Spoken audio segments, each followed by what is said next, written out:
നമ്മൾ കേട്ടുകൊണ്ടിരിക്കുന്നത്. കേരളത്തിൽ ഏറെ എല്ലാവരും ഞെട്ടിക്കൊണ്ടിരിക്കുന്ന വാർത്തകളിൽ പ്രധാനപ്പെട്ടത് മാതാപിതാക്കളെ കൊല്ലുന്ന മക്കളെക്കുറിച്ചാണ്. താമരശ്ശേരിയിൽ ആഷിഖ് അവൻ്റെ ഉമ്മനെ കൊന്നത് ജന്മം നൽകിയ തെറ്റിന് ശിക്ഷ കൊടുക്കാനാണെന്നാണ് പോലീസിനോട് പറഞ്ഞത്. ജന്മം നൽകി എന്ന തെറ്റ്, ഒരു പെണ്ണ് പ്രസവിക്കുമ്പോൾ 50 ഇടൽ വേദന സഹിക്കുന്നു എന്നാണ് അത് സംബന്ധമായ പഠനങ്ങൾ.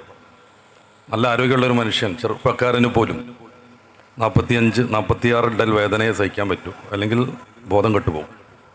എന്നാലും ഒരു ഉമ്മയും അതിലേറെ വേദന സഹിച്ചിട്ട് പ്രസവം കൊണ്ട് ബോധം കെടുന്നില്ല പൊതുവെ. എന്താ കാര്യം? തന്നിൽ നിന്ന് പിറന്നു വീഴുന്ന എൻ്റെ കൺമണിയെ ഒരു നോക്ക് കാണാൻ ഞാനങ്ങനെ ബോധം കെട്ട് കിടന്നാൽ പറ്റൂല എന്ന് അവരുടെ ഉപബോധ മനസ്സ് പറയുന്നു. ഞാൻ വെറുതെ പറയുന്നതല്ല, മനഃശാസ്ത്രപരമായ പഠനങ്ങൾ. താനങ്ങനെ ബോധം കെട്ട് കിടന്നാൽ പറ്റൂല, കാരണം എൻ്റെ ഉദരത്തിൽ നിന്ന് ജനിക്കുന്ന എൻ്റെ പൊന്നുമോനെ, മോളെ ഒന്ന് കാണണം. ആ ഒരൊറ്റ പ്രതീക്ഷ കൊണ്ട് സാധാരണഗതിയിൽ ആരോഗ്യമുള്ള ആണുങ്ങൾ പോലും ബോധം കെടാനുള്ള എത്ര വേദന സഹിച്ചിട്ടും അവർക്ക് ബോധം കെടാൻ കഴിയില്ല. ഈ ഒരു തെറ്റ് ചെയ്തതിനാണ് ഞാൻ എൻ്റെ ഉമ്മയെ കൊന്നത് എന്നാണ് ആഷിഖ് പറഞ്ഞത്. നമ്മുടെ സമുദായത്തിൽ അങ്ങനെ ഒരു വൃത്തികേട് സംഭവിച്ചതിനെക്കുറിച്ച് വിഷമിച്ചുകൊണ്ടിരിക്കുമ്പോൾ തിരുവനന്തപുരത്ത് നിന്ന് വേറെ വാർത്ത വന്നു. അവിടെ അച്ഛനെയാണ് കൊന്നത്. കുറേ ആയി അത് നമ്മൾ ശ്രദ്ധിക്കൽ തുടങ്ങിയിട്ട്. ആഗസ്റ്റ് 6 പേരാമ്പ്രയിൽ അച്ഛനെ ചവിട്ടിയാണ് കൊന്നത്. ഈ വാർത്തകൾ നമ്മുടെയൊക്കെ മനസ്സിനെ മരവിപ്പിച്ചുകൊണ്ടിരിക്കുമ്പോൾ എന്തിന് എല്ലാ മക്കളെയും മുതഅല്ലിമീങ്ങളാക്കണം എന്ന ചോദ്യത്തിൻ്റെ ഉത്തരമാണത്. ഏറ്റവും ചുരുങ്ങിയത് ഒരു കുടുംബത്തിൽ ഒരാളെങ്കിലും ഈ വിധത്തിലേക്ക് കടന്നു വരണമെന്നതിൻ്റെ ശക്തമായ പ്രചോദനമാണ്. ദീർഘിപ്പിക്കാൻ എൻ്റെ മുന്നിൽ സമയമില്ല. നമ്മൾ ഇൽമിൻ്റെ അഹ്ലുകാരാകുന്നു. നേരത്തെ PSK ഉസ്താദ് സൂചിപ്പിച്ചതുപോലെ ഇൽമിൻ്റെ ആളുകളെ സ്നേഹിക്കുന്നു, അവർക്ക് വേണ്ട സംവിധാനങ്ങൾ ഒരുക്കി കൊടുക്കുന്നു. നമ്മുടെ ഈ പള്ളിയിലെ ദർസിനെ കുറിച്ച് തന്നെ ആലോചിച്ച് നോക്കുക. ഒരു ക്യാൻറ്റീനും അതിനു വേണ്ട വലിയ ചെലവുകളും ഇവിടെ ഇല്ല. നേരെ മറിച്ച് നാട്ടുകാർ 40-ലധികം വരുന്ന ഈ മുതഅല്ലിമീങ്ങൾ ഒന്നിച്ച് ഏറ്റെടുത്തിരിക്കുന്നു. അവർക്ക് അന്നം നൽകുന്നു. ഈ സ്റ്റേജിലും സദസ്സിലും ഇരിക്കുന്ന എല്ലാ ഉസ്താദുമാർക്കും അങ്ങനെയുള്ള ചില അനുഭവങ്ങൾ പറയാനുണ്ടാകും. സ്വന്തം മക്കളെക്കാളും മുതഅല്ലിമീങ്ങളെ സ്നേഹിച്ച വലിയൊരു ജനസഞ്ചയത്തിൻ്റെ അനുഭവം. ഞങ്ങളൊക്കെ അങ്ങനെ പള്ളി ദർസിൽ ഓതി പഠിച്ചവരാണ്. അവിടെയൊക്കെയും താങ്ങും തണലുമായി നിന്ന് സ്വന്തം മോനേക്കാൾ സ്നേഹം പകർന്ന ഉമ്മമാരും ഉപ്പമാരും ഉണ്ടായി. ഞാനൊക്കെ ചെമ്മാട് ഓതി പഠിക്കുന്ന കാലത്ത് ചില വീട്ടിലേക്ക് പലപ്പോഴും എത്താൻ വൈകും. പക്ഷെ അതുവരെയും എന്നെ കാത്തിരിക്കും. എന്നിട്ട് അവിടുത്തെ ചില വീട്ടിലൊപ്പം ചോറയ്ക്കുള്ളൂ. ചില പറയും വൈകിട്ട് ചോറ് ഇല്ലാതെ ഏതെങ്കിലും മുതഅല്ലിമുണ്ടെങ്കിൽ അവരെ കൂട്ടി കൊണ്ടുവരണമെന്ന് ഇടക്കിടക്ക് എന്നെ ഓർമ്മിപ്പിക്കും. അങ്ങനെ 4 മുതഅല്ലിമീങ്ങളെയും കൊണ്ട് പോയ ദിവസമൊക്കെ ഉണ്ട്. ഞാനടക്കം 5 പേർ. സത്യം പറഞ്ഞാൽ അന്ന് ആ വീട്ടുകാരെന്ത് ചെയ്തിട്ടുണ്ടാവും? അവർക്ക് കൂടെ വെച്ചതൊക്കെ ഞങ്ങൾ 5 പേർക്ക് വിളമ്പി തന്നിട്ടുണ്ടാവും. പിന്നെ അവർക്ക് വേണ്ടി പിന്നെയും തയ്യാറാക്കിയിട്ടുണ്ടാവും. വിരുന്ന് മുടങ്ങും. എല്ലാ കല്യാണത്തിനും പോകാൻ പറ്റാതെയാകും, ഓലിരട്ടി വരൂലേ എന്നുള്ള ആ ഒരു ആശങ്ക കൊണ്ട്. എന്നാൽ പോലും ദീന് നിലനിൽക്കണം. എനിക്ക് ആലിമാവാൻ പറ്റിയില്ലെങ്കിലും ആലിമീങ്ങളെ സ്നേഹിച്ചവനെങ്കിലും ആയി ഞാൻ മാറണം. ഈ ഒരു ലക്ഷ്യത്തിന് വേണ്ടി സമൂഹം ശക്തമായി ഇടപെടുന്നത് കൊണ്ടാണ് കേരളത്തിൽ ഈമാൻ, ഇസ്ലാം, ദീനി പ്രവർത്തനം, പ്രബോധനം ഒക്കെ ഇത്ര മനോഹരമായി നടക്കുന്നത്. അതിൻ്റെയൊക്കെ പങ്ക് ഈ നാട്ടുകാർക്ക് അർഹതപ്പെട്ടതാണ്. ദർസിനെയും ദഅവാ കോളേജുകളെയും ശരീഅത്ത് കോളേജുകളെയും സഹായിക്കുന്ന എല്ലാ നല്ല വിശ്വാസികൾക്കും അർഹതപ്പെട്ടതാണ്. അല്ലാഹു കബൂലാക്കുമാറാവട്ടെ. ലഹരിയാണ് എല്ലാവരെയും നശിപ്പിച്ചുകൊണ്ടിരിക്കുന്നത്. ഞാനീ പറഞ്ഞ 2 കൊലപാതകത്തിൻ്റെയും പ്രധാന കാരണവും ലഹരി തന്നെയാണ്. കേരളത്തിൽ അത് ഒഴുകിക്കൊണ്ടിരിക്കുകയാണ്. ലഹരി വിതരണത്തിൻ്റെ ഹബ്ബായി കേരളം മാറുന്നുവെന്നാണ് പഠനങ്ങൾ. ഏത് ഗ്രാമത്തിലും ഏത് ഇടവഴികളും ലഹരിക്ക് തുറന്നു വെച്ച വിപണന മേഖലകളായി മാറിക്കൊണ്ടിരിക്കുന്നു. കൊണ്ടോട്ടി ഭാഗത്ത് ഒരു ചെറിയ വിദ്യാർത്ഥിയെ 8 യൂണിഫോമുമായി നാട്ടുകാർ പിടികൂടിയത് ഏതാനും മാസങ്ങൾക്ക് മുമ്പാണ്. 8 സ്കൂളിലെ വ്യത്യസ്തങ്ങളായ യൂണിഫോമുകൾ ആ കുട്ടിയുടെ ബാഗിലുണ്ട്. യൂണിഫോം കച്ചവടമായിരിക്കുന്നവരും തെറ്റിദ്ധരിക്കരുത്. ഓരോ സ്കൂളിലേക്കും എത്തും, അവിടുത്തെ യൂണിഫോം ചേഞ്ച് ചെയ്യും. എന്നിട്ട് ആ കുട്ടികൾക്കിടയിൽ അവരിൽ ഒരാളായിട്ട് നുഴഞ്ഞു കയറും.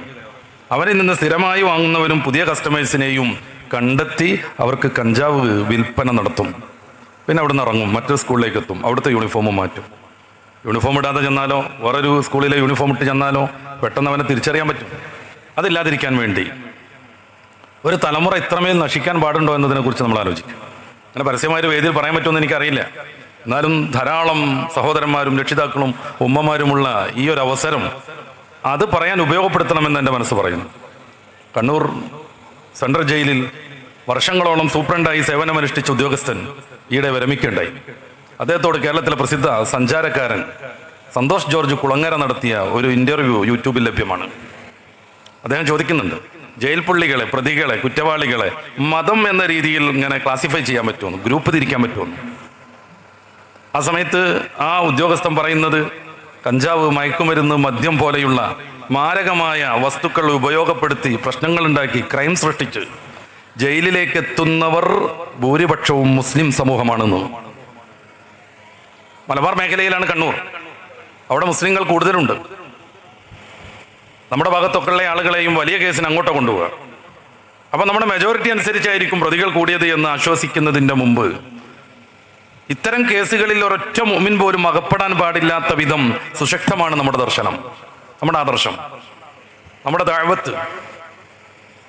5ാം ക്ലാസ് മുതൽ ദീന് പഠിപ്പിക്കുന്ന വിസ്തൃതമായ സംവിധാനമുള്ള നാടാണ് നമ്മുടെ കേരളം. പ്രാദേശികമായ 6ഉം 7ഉം വരെയൊക്കെ പഠിക്കാത്ത കുട്ടികൾ ഉണ്ടാവുകയില്ല, മദ്രസ പോകാത്തവർ. ഇന്നമൽ ഖംറു വൽ മൈസർ എന്ന് തുടങ്ങുന്ന 5ാം അധ്യായം സൂറത്തുൽ മാഇദയുടെ 90 മുതലുള്ള വചനങ്ങൾ കള്ള്, മയക്കുമരുന്ന് പോലെയുള്ള എല്ലാ സംഗതിയെയും ഈ സമൂഹത്തിന് ശക്തമായി നിഷിദ്ധമാക്കുന്നു.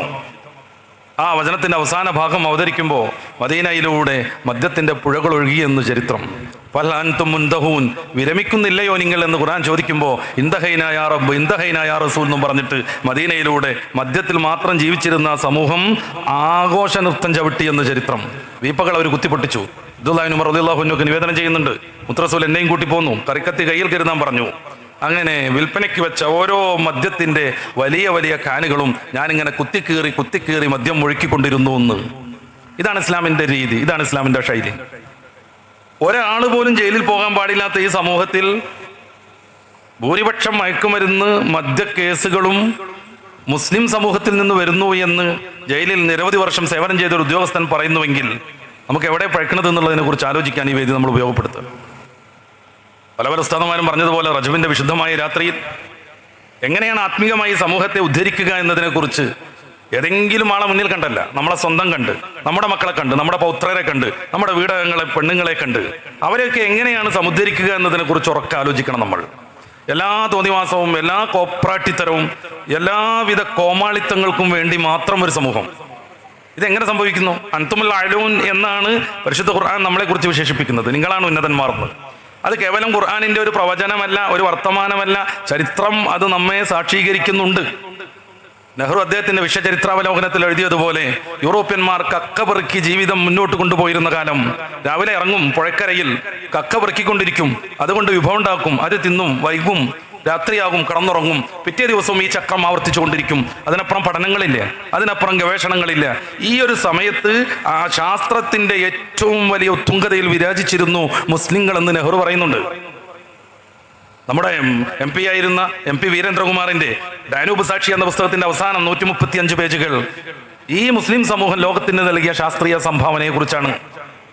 അന്നെങ്ങാനും മുസ്ലിം സമൂഹം ഇത്രമേൽ ശാസ്ത്ര ഗവേഷണം നടത്തിയിട്ടില്ലായിരുന്നുവെങ്കിൽ, സ്പെയിനിലെ കോർഡോവ യൂണിവേഴ്സിറ്റി വഴി ഇസ്ലാമിന്റെ ശാസ്ത്രം യൂറോപ്പിലേക്ക് എത്തിയിട്ടില്ലായിരുന്നുവെങ്കിൽ ഇന്ന് നമ്മൾ ലേറ്റ് തിരിക്കൂലായിരുന്നു. 500 കണ്ടെത്തൽ നടത്തിയ തോമസ് ആൽവ എഡിസൺ അങ്ങനെ ഒരു പ്രതിഭയായി മാറില്ലായിരുന്നു. മുസ്ലിം പണ്ഡിതന്മാർ ഗവേഷണം ചെയ്ത് കണ്ടെത്തിയ വിജ്ഞാനത്തിന്റെ പുറത്തേറിയാണ് പിന്നീട് കണ്ട ശാസ്ത്രീയ വികാസങ്ങളൊക്കെ ഉണ്ടായത്. ഇത് കേവലം ഏതെങ്കിലും ഒരു മുസ്ലിമിന്റെ അഭിപ്രായമല്ല.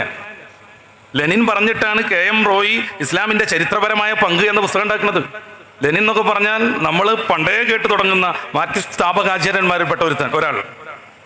അദ്ദേഹം കൃത്യമായി ഇത് വിശദീകരിച്ചുകൊണ്ട് തൻ്റെ പഠനം ലെനിന് സമർപ്പിക്കുന്നുണ്ട്. ലെനിൻ അങ്ങനെ ഒരു പഠനം നടത്തിക്കുന്നതിന് വേറെ ലക്ഷ്യം ഉണ്ടായിരുന്നു. അൻതുമുൽ അഅലൂൻ എന്ന് ഖുർആൻ പറഞ്ഞത് അപ്പടി ശരിയാണെന്ന് ചരിത്രം നമ്മുടെ മുമ്പിലുണ്ട്. ഖുർആനിൽ ഏതെങ്കിലും വാക്ക് ശരിയാണോ ഇല്ലെന്ന് അനലൈസ് ചെയ്യേണ്ട ആളുകളൊന്നുമല്ല നമ്മൾ. അത് അത്രമേൽ ഉറപ്പായ ഒരു സംഗതിയാണ്. പക്ഷേ താർത്താരികളുടെ ആക്രമണത്തോടുകൂടെ ഇസ്ലാമിന്റെ വൈജ്ഞാനിക ലോകത്തിന്റെ അടിക്കല്ല് നഷ്ടപ്പെട്ടു. പിന്നീട് ഇങ്ങനെ നമ്മുടെയൊക്കെ കാലാകുമ്പോഴേക്ക് അലസതയുടെയും ഞാൻ നേരത്തെ പറഞ്ഞ കോമാളിക്കളികളുടെയും ആളായികളായി നമ്മൾ മാറുന്നു. എൻ്റെ പ്രിയപ്പെട്ട സഹോദരന്മാർ, പ്രത്യേകിച്ച് ഉമ്മമാരെന്ന് ആലോചിച്ച് നോക്ക്. ഇന്ന് കേരളത്തിൽ സോഷ്യൽ മീഡിയകളിൽ നിറഞ്ഞു നിൽക്കുന്ന സർവ്വകോമാളികളും ഈ സമൂഹത്തിന്റെ പേരുള്ളവരാണ്. ഒരാൾ പോലും ഒരു മതേതരത്വം തെളിയിക്കാൻ മറ്റു സമൂഹത്തിൽ നിന്ന് വരുന്നില്ല. പേരൊന്നും ഞാൻ എണ്ണി പറയുന്നില്ല. നമ്മുടെ കുളത്തൂരിലും വന്നു അത്തരം ചില കോമാളിമാർ ഈ കഴിഞ്ഞ ആഴ്ചയിൽ. റോഡ് ബ്ലോക്കാകുകയാണ്. മലപ്പുറത്ത് മറ്റൊരിടത്ത് 2 കോമാളികൾ വന്നപ്പോൾ വലിയ വലിയ മനുഷ്യന്മാരൊക്കെ കൂടെ കുഞ്ഞു കുഞ്ഞു മക്കളെ കൊണ്ടുവന്ന് പൊക്കി കാണിച്ചു കൊടുക്കുകയാണ്. അതാ നിന്റെ കുഞ്ഞാപ്പു, അതാ എൻ്റെ കോയാന്നും പറഞ്ഞിട്ട്. ഒരാൾ പോലും വേറൊന്നാവുണ്ട്. നമ്മൾ ആലോചിച്ച് നോക്കും. കാസർഗോഡ് മുതൽ തുടങ്ങണം നമ്മൾ. അവിടെ നിന്ന് 2 കോമാളികളുണ്ട്. ഞാൻ പേരൊന്നും പറയണില്ല തൽക്കാലം. അതിലൊരു തൻ്റെ ഇടക്കുറവോ ധൈര്യക്കുറവൊന്നും ഉണ്ടായിട്ടല്ല. നമുക്ക് കാര്യം മനസ്സിലായാൽ മാത്രം മതിയല്ലോ. അവിടെ നിന്ന് ഇങ്ങോട്ട് തുടങ്ങിപ്പോരുന്ന ഓരോരുത്തരും. അങ്ങനെ നമ്മുടെ പാണ്ടിക്കാട് ഭാഗത്തുള്ള ഒരു ആമിന സേവ്യർ അടക്കം. പിന്നെ നമ്മുടെ തന്നെ തൊട്ടടുത്തുണ്ട് ഒരു വൃദ്ധയായ ഉമ്മ. പെണ്ണിട്ടാനുള്ള പൂതിയൊക്കെ പറഞ്ഞ് കല്യാണം വേണമെന്നൊക്കെ പറഞ്ഞിറങ്ങുന്ന ഒരു താത്ത. നമ്മൾ ആലോചിച്ച് നോക്കും ഒരു സമൂഹം അങ്ങോട്ട് പോകണമെന്നുള്ളത്. ഇങ്ങനെ എല്ലാ ചുറ്റിക്കളിയിലും നമ്മൾ മുന്നിൽ നിൽക്കുക. ജീവിതം ചിരിച്ചു തീരാൻ വേണ്ടി മാത്രം. അതിനിടയ്ക്ക് മക്കളെ ശ്രദ്ധിക്കാൻ ഒരു ഒഴിവും കിട്ടണില്ല. അതിനിടയ്ക്ക് നമ്മുടെ വീടകങ്ങളിൽ ആത്മികമായി പുരോഗതി പ്രാപിക്കാൻ നമുക്ക് ഒഴിവ് കിട്ടണേയില്ല.